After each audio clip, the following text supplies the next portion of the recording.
Hello viewers, medicine হেল্পরি চ্যানেলের পক্ষ থেকে আপনাদের সবাইকে স্বাগতম জানাচ্ছি আরও একটি নতুন ভিডিওতে। ভিউয়ার্স, আজকে আমরা যে ওষুধটি নিয়ে আলোচনা করব, ওষুধটির নাম হচ্ছে ডেফ্লাকট ট্যাবলেট।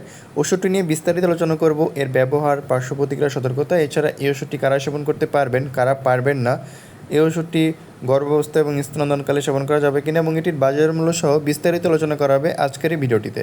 তবে তার আগে একটি কথা, আপনারা যারা আমার এই চ্যানেলে নতুন, যারা এখনও সাবস্ক্রাইব করেননি, দয়া করে আমার চ্যানেলটিকে সাবস্ক্রাইব করে আমাদের সাথেই থাকুন। তো ভিউয়ার্স, প্রথমে এই ওষুধটি সম্পর্কে কিছুটা পরিচিত হয়ে নেওয়া যাক। ওষুধটির নাম হচ্ছে ডেফ্লাকট ট্যাবলেট। ওষুধটির জেনেরিক নেম হচ্ছে ডেফ্লাজাকট।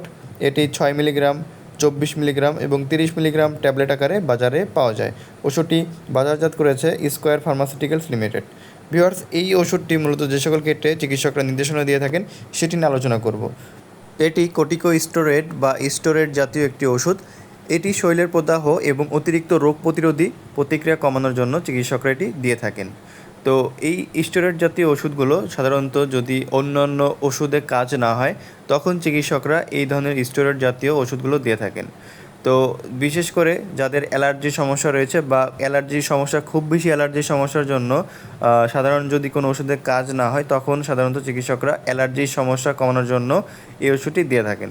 এছাড়া যাদের তীব্র শ্বাসনালীর প্রদাহ বা অ্যাজমা সংক্রমণ রয়েছে, সেই সকল রোগীদের ক্ষেত্রে অন্য অন্য ওষুধ যদি কাজ না করে থাকে, তখন এই স্টেরয়েড জাতীয় এই ওষুধটি চিকিৎসকরা দিয়ে থাকেন।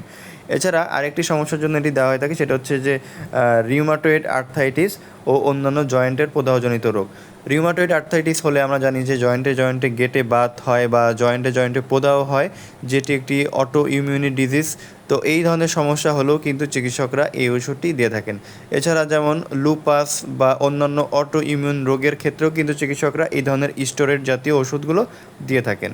এছাড়া ত্বকের বিভিন্ন রোগ যেমন একজিমা এবং গুরুতর অ্যালার্জিক র্যাশের ক্ষেত্রেও কিন্তু চিকিৎসকরা এই ধরনের ওষুধগুলো দিয়ে থাকেন। এবং অনেকের ক্ষেত্রে দেখা যায় যে কিডনির কিছু রোগ বা কিডনির যদি কোনো সমস্যা হয়ে থাকে, তো সেই সমস্যা থেকে মুক্তি পাওয়ার জন্য, যেমন নেফ্রোটিক সিনড্রোম ইত্যাদি সমস্যা থেকে, বা যদি কোনো সংক্রমণ হয়ে থাকে, সে সকল সংক্রমণ থেকে মুক্তি পাওয়ার জন্য কিন্তু চিকিৎসকরা এই ধরনের স্টেরয়েড জাতীয় ওষুধগুলো দিয়ে থাকেন। এছাড়াও যদি চোখের প্রদাহ হয়ে থাকে, চোখের প্রদাহর ক্ষেত্রেও কিন্তু এই ওষুধটি চিকিৎসকরা দিয়ে থাকেন। এছাড়া পেশির কিছু রোগ যদি হয়ে থাকে, সে সকল ক্ষেত্রেও কিন্তু এই ওষুধগুলো দিয়ে থাকেন। এক কথায় বলতে গেলে স্টেরয়েড জাতীয় ঔষধ চিকিৎসকরা নানা প্রয়োজনে বিভিন্ন ধরনের রোগের ক্ষেত্রেই সাধারণত সর্বশেষ চিকিৎসা হিসেবে, বা অন্যান্য ওষুধ যদি কার্যকরী ফলাফল না দিয়ে থাকে, তখন এই ধরনের স্টেরয়েড জাতীয় ওষুধগুলো দিয়ে থাকেন। বিভিন্ন ধরনের রোগের ক্ষেত্রে, বিভিন্ন অটোইমিউন রোগ বা বিভিন্ন ধরনের রোগের ক্ষেত্রে সাধারণত চিকিৎসকরা এই স্টেরয়েড জাতীয় ওষুধগুলো দিয়ে থাকেন। ভিউয়ার্স, এখন আমরা আলোচনা করব এটির মাত্রা ও সেবনবিধি নিয়ে। এটির মাত্রা ও সেবনবিধি নির্ভর করবে এটি আপনি কোন ধরনের রোগের জন্য চিকিৎসক আপনাকে এই ওষুধটি খেতে দিয়েছেন। এটি আপনার যে ধরনের অসুখ বিসুখ বা যেই ধরনের সমস্যার জন্য এটি চিকিৎসক খেতে বলবে, সেই অনুযায়ী আপনাকে এই ওষুধটি নির্দিষ্ট মাত্রা এবং নির্দিষ্ট সময় অনুযায়ী খেতে হবে। স্টেরয়েড জাতীয় ওষুধ খুব বেশি সময় ধরে খাওয়া উচিত নয়, কারণ খুব বেশি সময় ধরে এই ওষুধগুলো খেলে আপনার রোগ প্রতিরোধ ক্ষমতা একদম কমে যেতে পারে এবং অন্যান্য বিভিন্ন পার্শ্ব প্রতিক্রিয়া দেখা দিতে পারে। ভিউয়ার্স, এখন আমরা আলোচনা করব এই ওষুধটির পার্শ্ব প্রতিক্রিয়া নিয়ে।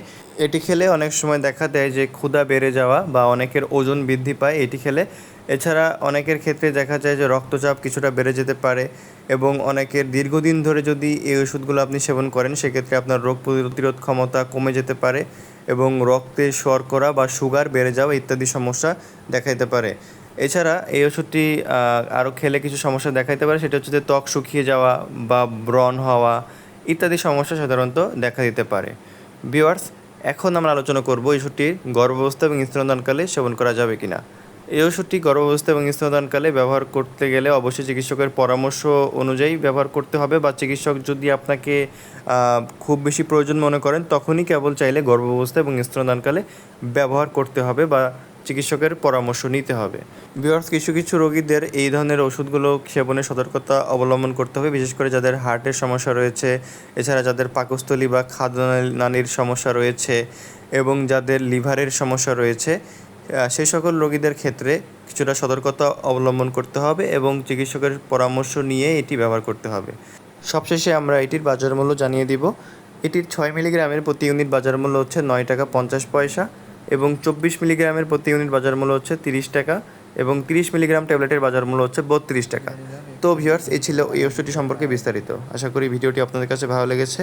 যদি ভালো লেগে থাকে তাহলে ভিডিওতে একটি লাইক করবেন এবং আমাদের চ্যানেলটিকে সাবস্ক্রাইব করে আমাদের সাথেই থাকবেন। ধন্যবাদ সকলকে।